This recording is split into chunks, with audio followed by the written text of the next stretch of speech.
Existem histórias que confortam, histórias sobre luz, paz, anjos. Mas também existem histórias que deixam a gente em silêncio, com os olhos fixos e o coração acelerado.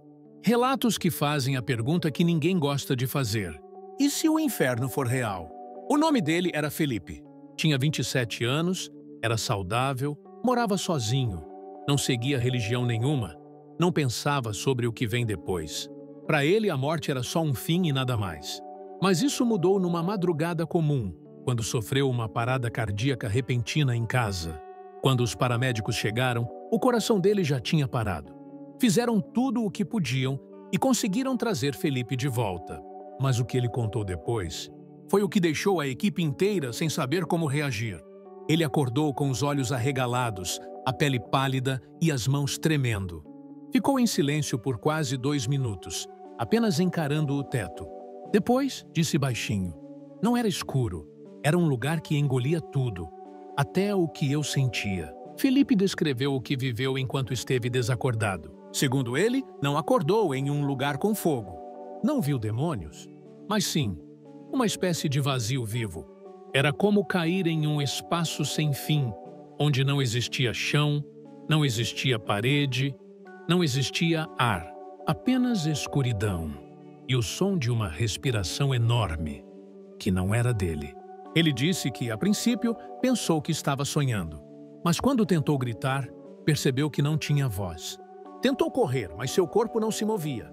Tentou lembrar o próprio nome e não conseguia. E foi aí que veio o desespero. No meio da escuridão, ele começou a ouvir sussurros, mas não eram em outra língua. Eram memórias. Palavras que ele mesmo disse para outras pessoas ao longo da vida. Frases ditas com raiva, com indiferença, com desprezo. Cada palavra voltava como um eco, só que 10 vezes mais forte. E o mais assustador é que as palavras vinham de dentro dele. Era como se ele estivesse preso dentro da própria consciência, mas sem poder fechar os olhos. Então ele viu vultos, não com rostos definidos, mas com formas humanas, distorcidas, como fumaça viva. Elas não gritavam, elas apenas observavam.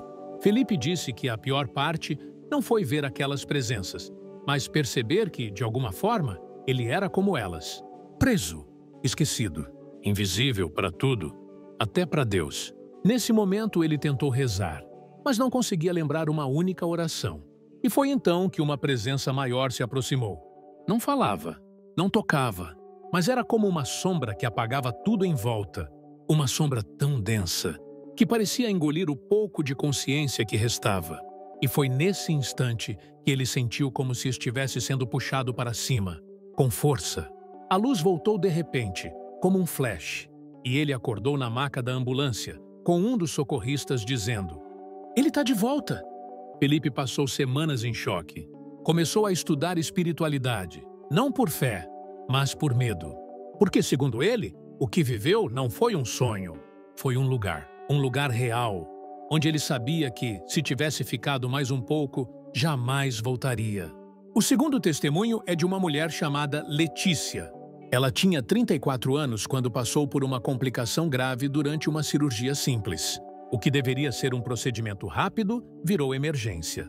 Letícia teve uma parada respiratória e, por quase 6 minutos, esteve entre a vida e algo que ela nunca tinha imaginado existir. Ela conta que tudo começou com o que parecia ser um sonho estranho. Estava num corredor muito comprido, sem janelas, sem fim. As paredes eram escuras, mas não negras. Eram como concreto molhado. Havia luzes no teto, mas todas apagadas. E o silêncio era tão profundo que ela escutava o próprio coração. Ou, pelo menos, achava que era isso. Letícia começou a andar. A cada passo, sentia como se o chão ficasse mais pesado, como se algo tentasse impedir que ela seguisse. Mas não havia para onde voltar. Tudo atrás dela era apenas neblina. Então, ela ouviu vozes. Primeiro longe, depois perto. Eram gritos, mas não de outras pessoas. Eram dela, ela mesma, gritando frases que já disse no passado. "Eu não aguento mais. Deixa eu em paz. Eu sou um erro." Letícia disse que era como se estivesse sendo obrigada a ouvir as dores que tentou esconder a vida toda.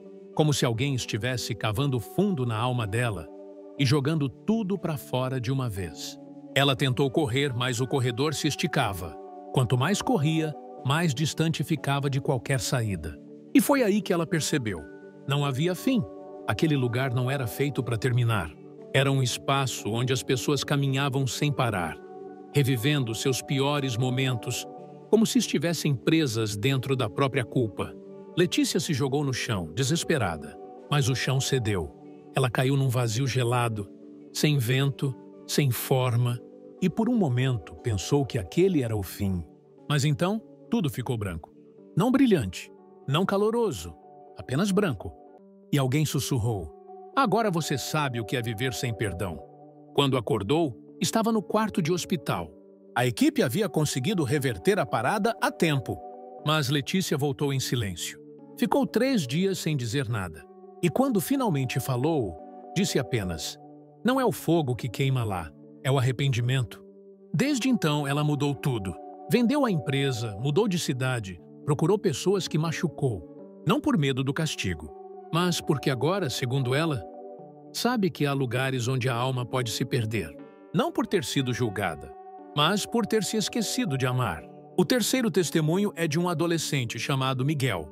Ele tinha apenas 16 anos quando sofreu um choque elétrico enquanto brincava com os amigos em um sítio.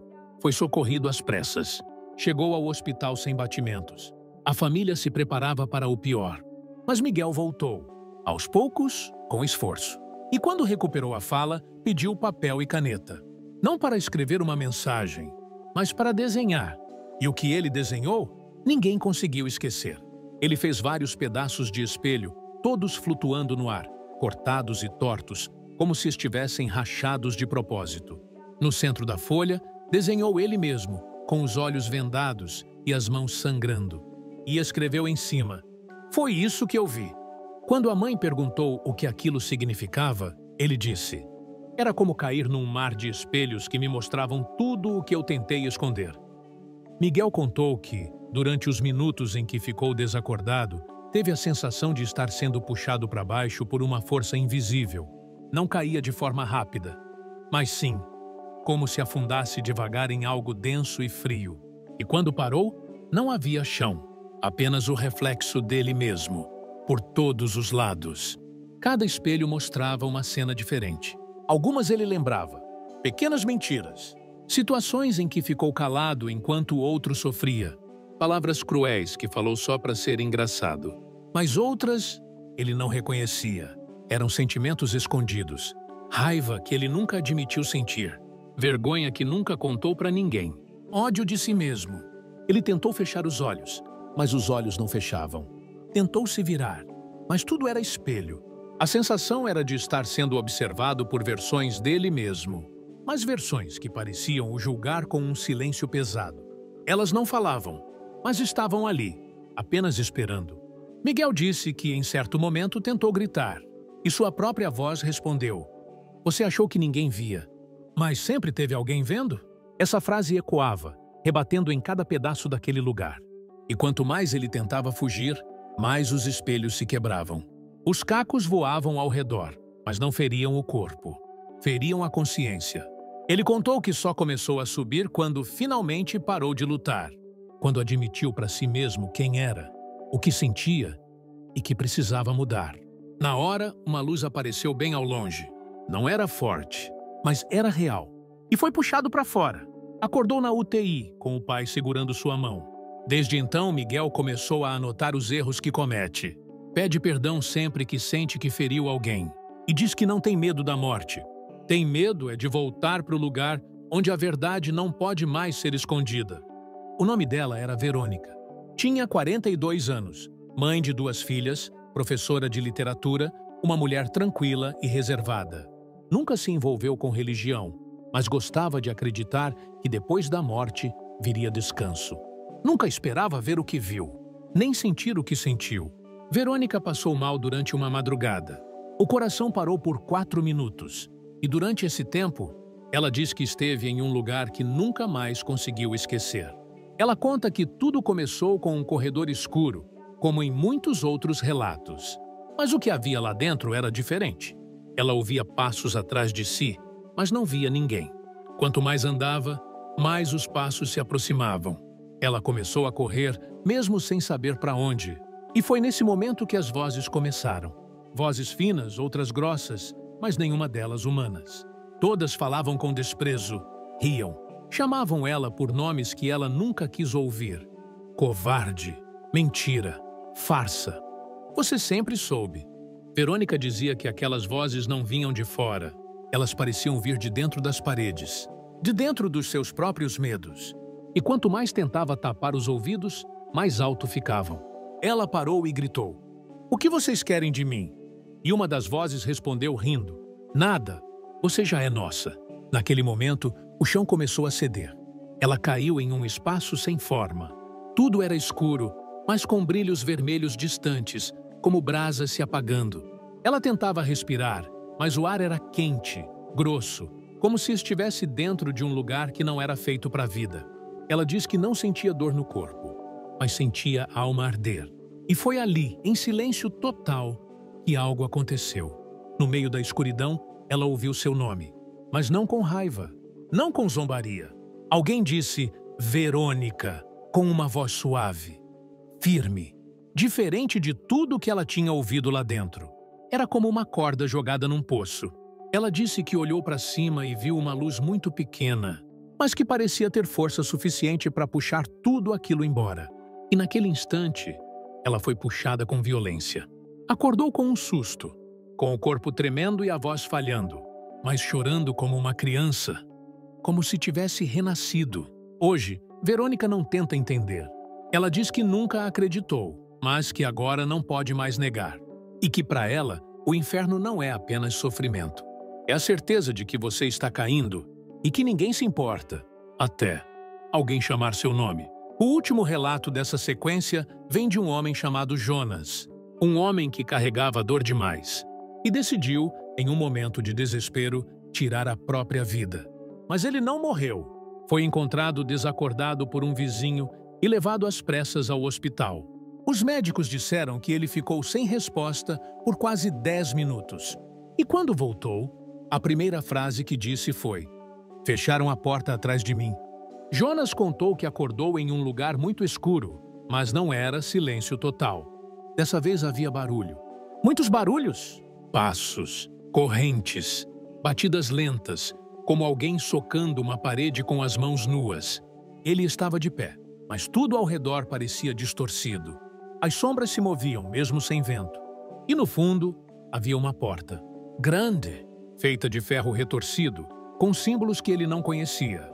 Ele andou até essa porta, e quando se aproximou, ela começou a se fechar devagar. Do outro lado, ele ouviu gritos, não de raiva, mas de desespero puro. Pessoas suplicando, implorando por ajuda. Vozes dizendo: "Me tira daqui, não era para ser assim. Me perdoa." E antes da porta fechar por completo, uma voz mais próxima disse: "Não escolha entrar aqui, ainda dá tempo." Nesse instante, Jonas foi puxado para trás com força. E tudo se apagou. Acordou entubado, cercado de médicos e enfermeiros. O coração ainda batia, mas os olhos dele pareciam ter visto séculos. Desde então, Jonas passou a visitar pessoas em sofrimento. Não para pregar, mas para ouvir e para contar o que viveu. Ele sempre diz a mesma coisa: "Você não sabe como é estar do outro lado daquela porta. Mas se eu te contar, talvez você nunca queira saber. Agora me diga, você ainda acha que o inferno é só uma invenção? Ou será que ele está mais próximo do que você imagina?" Esses testemunhos não foram feitos para assustar, mas para alertar. Porque se há um lugar onde a dor é eterna, talvez a nossa chance de mudar seja agora. E se essas histórias te causaram medo, arrepio ou reflexão, espere só até ouvir o que vem a seguir. No próximo vídeo, você vai conhecer os relatos de pessoas que morreram por minutos, mas viram criaturas que não pareciam humanas e não tinham certeza se eram demônios ou outra coisa. Prepare-se para descobrir o que pode estar entre o céu e o inferno. Então se inscreve agora no canal, ativa o sininho, deixa o like e comenta se você já viveu algo que ninguém conseguiu explicar. Talvez a sua história seja a próxima a ser contada aqui.